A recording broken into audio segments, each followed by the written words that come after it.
Direkt enkaz kaldırdı. Burası iyi bir şey yok mu?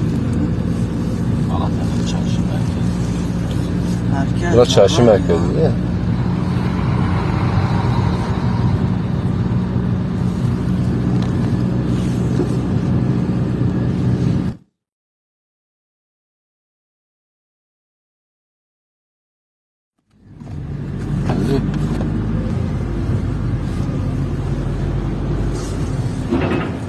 Burada da çok bireysel çalışmalar var.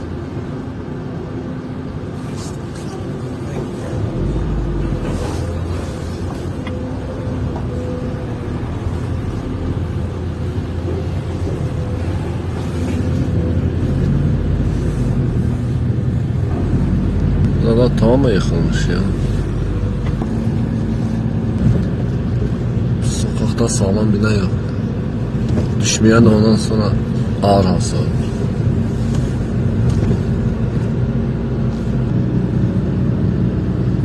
Nasıl yapmış?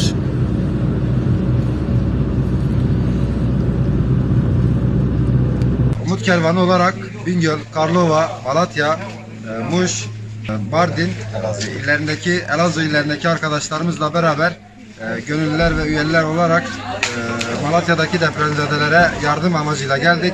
Şu an yardımlarımız sürekli gelmekte, sürekli sevkiyatımız olmakta. Arkadaşlarımız sahada yardımlarını sürekli ihtiyaç sahiplerine ulaştırmakta. Ayrıyeten enkaz ekipleri olarak da enkazlara yardıma gidilmekte. Bu sebeple Malatya'dayız. Çok geçmiş olsun. Allah beterinden korusun inşallah. Allah büyük afetlerden, felaketlerden Ümmet-i Muhammed'i muhafaza etsin inşallah. Dualarınızı ve desteklerinizi sürekli bekliyoruz inşallah. Çünkü gerçekten ihtiyaç sahipleri var burada. Yani biz gittik, sahada gezdik. Dün akşamleyin 7'de buraya ulaştık. Çorba dağıtımımız oldu. Bir 300 kişiye yakın farklı mahallelerde. Eşya dağıtımımız oldu, gıda dağıtımımız oldu, giyim dağıtımımız oldu. Gerçekten buradaki insanlar şu an çok mağdur. Evler tamamıyla bir hayalet şehre dönmüş gibi. Evlerde kimse kalmıyor. Çadırlarda, barakalarda, orada burada kalıyorlar. Gerçekten çok ihtiyaç sahibi insanlar lütfen. Ama lütfen duyarlı kardeşlerimiz, duyarlı Müslümanlar bu bölgelere yardımlarımızı esirgemeyelim. Umut Kervanı olarak biz her zaman buralardayız. Şu an buralarda acil ihtiyaç gıda zaten, yani gıda var, ekmek var, su var. Battaniye eksikliği var, ısıtıcı eksikliği var, yorgan eksikliği var. Yani çadır eksikliği var. Acil olarak bunların eksikliği var aslında. Gıda, ekmek, bu tür eksiklikleri bir şekilde temin ediyor insanlar. Ama ısıtıcı bulamıyorlar, ama battaniye bulamıyorlar, ama yorgan bulamıyorlar, çadır bulamıyorlar. Çadır çok eksik. Yani o yüzden en öncelikli eksiklerimiz bunlar. Bunları aciliyette tamamlamamız gerekiyor.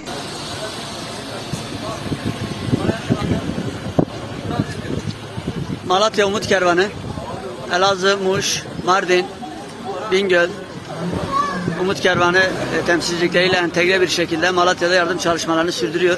İlki Haber Ajansı olarak şu anda yerinde incelemelerdeyiz. Depremzedelerin temel yaşam malzemeleri, giyim, gıda, battaniye, ısıtıcı gibi birçok üründe şu anda hummalı bir çalışma söz konusu. Geceden Mardin tırı ulaşıldı, boşaltıldı. Şu anda ihtiyaca binen günübirlik an be an dağıtılıyor. Hayırseverlerin yardımları burada günübirlik bir şekilde teslim ediliyor. Aynı zamanda 10'u aşkın araçla köylere ve ilçelere yardım malzemeleri gönderiyorlar, götürüyorlar. Buradan yetkililer temel yaşam malzemeleri noktasında, özellikle battaniye konusunda, çocuk bezi konusunda özellikle vurgu yaptılar. Bu iki kalemin çok ihtiyaç olduğu noktasında. Yine bebek maması ve bir başka husus, lütfen ikinci el elbise değil de sıfır göndermeye çalışalım. Ayakkabı ihtiyacı da çok. Evet, hala yardımlar geliyor. Gelen araçlar gerek STK'ların gerek bireysel çalışmaların neticesinde burada hummalı bir çalışma söz konusu. Binlerce ekmek, gıda, elbise günübirlik dağıtılıyor. İHO Ebrar Yetimler Vakfı da yine aynı şekilde Malatya Umut Kervanı ile entegre bir şekilde çalışmalarını sürdürüyor.